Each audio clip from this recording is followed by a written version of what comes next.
Hey, what's going on guys? This is Jake at That Fit Friend, and today I'll be doing my first impressions of the Nike Metcon 9.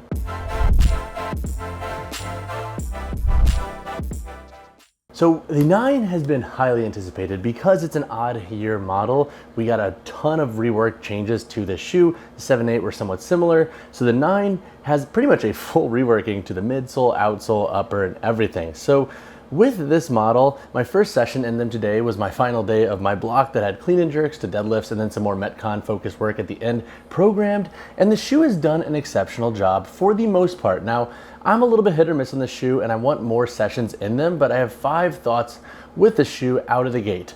Number 1, I like the fit of this model better than the last 2 Metcons. So compared to the Metcon 7 and 8, this model feels wider. It feels a little bit better on the foot. And I like that Nike's kind of going to that more wide approach with their last construction. So hopefully we'll continue to see that change. This model still obviously has a taper because Nike, but it does feel a little bit wider up here through the forefoot. So if you have a medium to slightly wider foot width like myself, I think you will resonate with the fit of the shoe. It definitely feels a little bit more spacious than the Metcon 8 and Metcon 7 did. So I think that's an awesome thing with this model. And now we do still have a pretty aggressive midfoot here. So flat foot folks definitely pay attention to that. And I feel like the barefoot shoe movement and a bunch of the other training companies like Adidas now taking on a wider last and Reebok, hopefully they're kind of like ushering Nike to do the same. My second first impression with this shoe is hate's a little bit strong. I dislike the rope guard features in this model. So we have a full rubber wrap here on the medial side. We also have this super aggressive lateral wrap.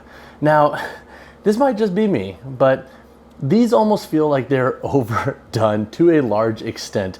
I don't know how often y'all are rope climbing. Like I feel like I rope climb more than most lifters and athletes, but that's still not that much. So to have basically the entire midfoot of the shoe built around something that we're all very rarely kind of doing as is, it just seems like it adds bulk to the shoe and adds a couple unnecessary features that most folks probably don't really need that much. Like even on the product description page, Nike makes a point to call out like rope climbing in this shoe, and like, yeah, it's going to be great for rope climbing, but honestly, if you're not really doing that often, or if you live in a city like New York City, like where I'm at now, where you don't really have gyms with ropes, it's kind of a moot point and just adds a bunch of bulk to the shoe. So I'm not a big fan of this. I think that Nike has kind of like hung on to that one detail with rope climbing and CrossFit, and they just keep building onto that, which is like why the 7 and 8 were fine as is, and even those shoes had, I think, way too beefy of like rope climbing features on them. So this model, you're getting a lot of rubber here on the medial side, and I'm not necessarily sold that that's a good thing because, again, man, it just adds a bunch of bulk to this shoe.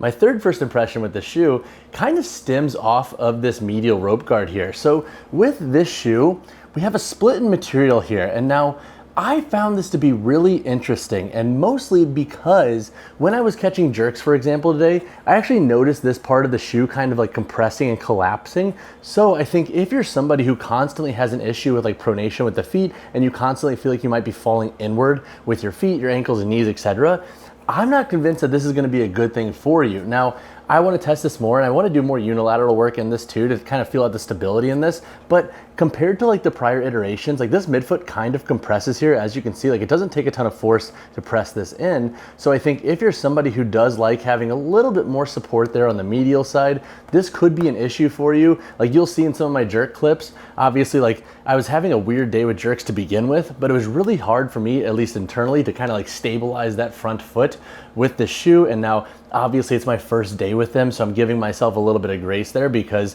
when rotating all these different shoes, it does take a few sessions to break them in and get used to them for very specific movements like jerks. But out of the gate, like the Drop Set Trainer 2, for example, and even the PR6, I did not feel as kind of unstable on that front foot compared to the Metcon 9. So hopefully that's just kind of a today thing, and maybe I'm just having an off day. Like my jerks aren't my strongest lift to begin with, so I could very well be having a very off day. Had a wedding this weekend, I'm not even gonna get into it, but didn't get a lot of sleep. So hopefully this isn't something that really bothers other folks, but it was really interesting though because I wasn't expecting this to kind of have as much compression as it did. I thought this was gonna be a little bit more rigid because this rubber is very heavy, but it feels like the internal structure of the shoe feels more compressive. And then you also have like this jutted out forefoot, which I'm also not convinced is going to be a fan favorite there because it does kind of give it this awkward feel. And I'm curious how this foam, because it is a little bit more exposed, is going to hold up over time, especially for outdoor sessions. So that is definitely something I'm going to keep an eye on as well as I continue to break in and test this shoe. My fourth first impression with this model is Speaking of things that I find to be very hit or miss, so you still have the hyperlift insert in this shoe. That's basically this plasticky piece here in the heel.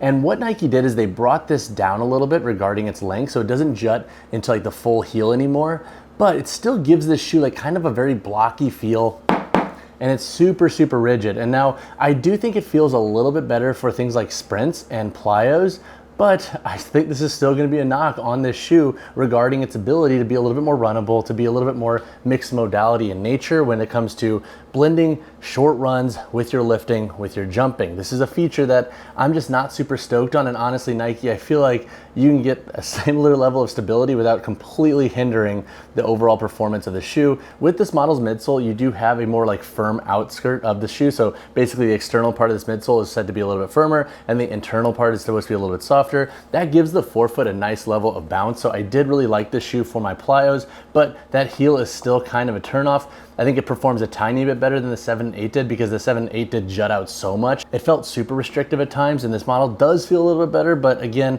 this plastic piece here, I'm just not convinced it's really needed, and I'm kind of bummed that we still have it in the 9 because that means we're probably gonna have it in the 10. My fifth first impression with this shoe is I feel like it's just a better looking shoe in general compared to the Metcon 8. This model has way better branding in my opinion. You have the Nike swoosh here on the medial heel, and then you also have a swoosh here. Now the rope guard does cover that swoosh, so if you are really big on having that nice and apparent, that is definitely something that I think is gonna be a bother for you. And then up here on the tongue, we still have that lace lock feature, and you have a little bit of Metcon branding. Now if you were very much against that lace lock feature, they didn't get rid of it. It's still on the 9 here, and the tongue itself is gusseted, so I don't think tongue security is going to be an issue, but I know the lace lock feature is very hit or miss for some folks. Honestly, it's kind of like a null feature for me. I never really find myself using it that much. I thought it was cool on the 7 right out of the gate, but then never really used it. So again, for the 9, similar kind of context there. But with the upper itself, we do have a mesh upper, and then over here on the medial forefoot, this material is rubbery, so it does have a little bit more grip to it. Now, I'm curious as to why Nike did that. So then it's like, okay, what context are you using this for? Like maybe holding like a med ball on the feet if you're doing some form of like hanging ab work, or what is it for? Because even if you're doing burpees, I don't think this is necessarily going to prolong the shoe's durability or add that much to it, and it might actually give you just more grip and friction when bringing your toes up. So if you have an idea as to why Nike might have added this rubber here on the medial forefoot, let me know in the comments below. But overall, when it comes to sizing, if you plan on buying the shoe before my full review comes out, where I will talk about sizing a little bit more, I would say true to size should be the safe call in this model. If you already wear Nikes, size this model the exact same. This model will feel wider, so I do think if you are somebody who constantly finds your 7 and 8 to be a little bit snug, especially the toe box, I think you will enjoy the fit of this shoe a little bit better. So once again, true to size should be the safe call. But as always, I will be building out a full review on this shoe in the very near future. I need more sessions in them. Also, I'm testing the PR6, so I am trying to like picking my shots and workouts, which I'm using both shoes, so definitely expect 2 reviews coming in the very near future on those models. But if you have questions in the meantime, definitely drop a comment down below or reach out to me personally, whichever you prefer. And as always, drop a like on the video, subscribe to the channel. I will see you in the next one. And if you're wondering how I got this colorway as soon as I did, I actually bought these off of Poshmark. They were obviously marked up, but I found them from somebody who had a pair in 10s, so my size. So I decided to buy them. I buy all the products I review for the most part, so I don't have to wait for Nike to send me my PR pair like most of these media companies do. So that is how I got this colorway as soon as I did versus going with the all white amp, etc. But as always, guys, once again, I'll see you in the next one.